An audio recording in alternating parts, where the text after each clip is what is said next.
Welcome to success ગુરુ ધોરણ 10 વિષય વિજ્ઞાન. આજે આપણે જોશું પ્રકરણ 10 ના વધુ બે પ્રશ્નો. તો ચાલો શરૂ કરીએ.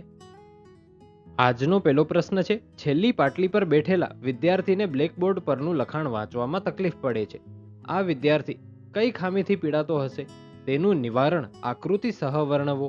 આ પ્રશ્ન માર્ચ 2020, જુલાઈ 2022 અને માર્ચ 2023માં બોર્ડ એક્ઝામ્સમાં પૂછાયેલો છે, માટે ઇમ્પોર્ટન્ટ રહેશે. તો ચાલો હવે જવાબ જોઈએ. છેલ્લી પાટલી પર બેઠેલા વિદ્યાર્થીને બ્લેકબોર્ડ પરનું લખાણ વાંચવામાં તકલીફ પડે છે, એટલે કે તે દૂરની વસ્તુ સ્પષ્ટપણે જોઈ શકતો નથી. આ વિદ્યાર્થી આંખની ખામી લઘુદ્રષ્ટિની ખામીથી પીડાય છે. આંખના લેન્સની વક્રતા વધારે હોવાથી અથવા નેત્રપટલ અને આંખના લેન્સ વચ્ચેનું અંતર વધારે હોવાથી વ્યક્તિમાં લઘુદ્રષ્ટિની ખામી સર્જાય છે. આ કારણને લીધે દૂરની વસ્તુમાંથી આવતા કિરણો નેત્રપટલ પર કેન્દ્રિત થતા નથી, પરંતુ નેત્રપટલની આગળ કેન્દ્રિત થાય છે. અર્થાત વસ્તુનું પ્રતિબિંબ નેત્રપટલ પર રચાતું નથી. પરિણામે લઘુદ્રષ્ટિની ખામીવાળી વ્યક્તિ દૂરની વસ્તુઓ સ્પષ્ટ જોઈ શકતી નથી, પરંતુ નજીકની વસ્તુ સ્પષ્ટ જોઈ શકે છે. હવે આપણે ખામીનું નિવારણ જોઈએ. લઘુદ્રષ્ટિની ખામીનું નિવારણ કરવા વ્યક્તિએ યોગ્ય કેન્દ્ર લંબાઈવાળા અંતર્ગોળ લેન્સના ચશ્મા પહેરવા જોઈએ. આપણે પ્રશ્નમાં હવે કીધેલું છે કે આકૃતિ સહ વર્ણવો. તો સૌથી પહેલા આપણે લઘુદ્રષ્ટિની ખામીવાળી આંખની આકૃતિ જોઈએ,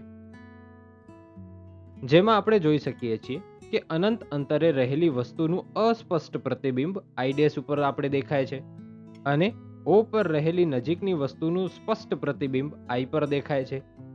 અનંત અંતરે રહેલી વસ્તુનું અસ્પષ્ટ પ્રતિબિંબ આઈ' પર જે દેખાય છે તે નેત્રપટલની આગળ પડતું હોવાથી એ વસ્તુ અસ્પષ્ટ દેખાય છે. હવે લઘુદ્રષ્ટિની ખામીનું નિવારણવાળી આકૃતિ જોઈએ. અહીં આપણે જોઈ શકીએ છીએ કે અંતર્ગોળ લેન્સ અનંત અંતરેથી આવતા સમાંતર કિરણોને વિકેન્દ્રિત કરી જાણે કે તે ઓ માંથી આવતા હોય તેવું લાગે છે. એટલે કે અંતર્ગોળ લેન્સના મુખ્ય કેન્દ્રમાંથી આવતા હોય અને તે નેત્રપટલ પર કેન્દ્રિત થતા હોય તેવું લાગે છે. આજનો આ પહેલો પ્રશ્ન અહીં પૂરો થાય છે. આજનો બીજો પ્રશ્ન છે, આકૃતિનો અભ્યાસ કરીને જણાવો કે ભયજનક સિગ્નલ હંમેશા કેવા રંગના રાખવામાં આવે છે. શા માટે? આ પ્રશ્ન ઓગસ્ટ 2020માં બોર્ડ એક્ઝામ્સમાં પૂછાયેલો છે, માટે ખૂબ જ ઇમ્પોર્ટન્ટ રહેશે. તો ચાલો હવે જવાબ જોઈએ. આ ઘટનાનું નામ પ્રકાશનું વિભાજન છે. XY વર્ણપટ પર X બિંદુ આગળનો રંગ જાંબલી અને Y બિંદુ આગળનો રંગ લાલ છે. ભયજનક સિગ્નલ હંમેશા લાલ રંગનો રાખવામાં આવે છે.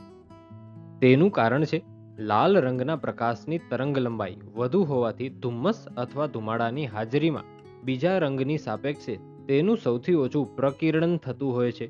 તેથી ઘણા દૂરથી પણ લાલ રંગ જોઈ શકાય છે. આથી લાલ રંગના પ્રકાશનો ઉપયોગ ભયદર્શક સિગ્નલમાં કરવામાં આવે છે.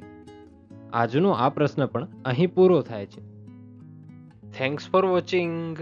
આવા જ એજ્યુકેશનલ કોન્ટેન્ટ માટે સબસ્ક્રાઇબ કરો સક્સેસ ગુરુને.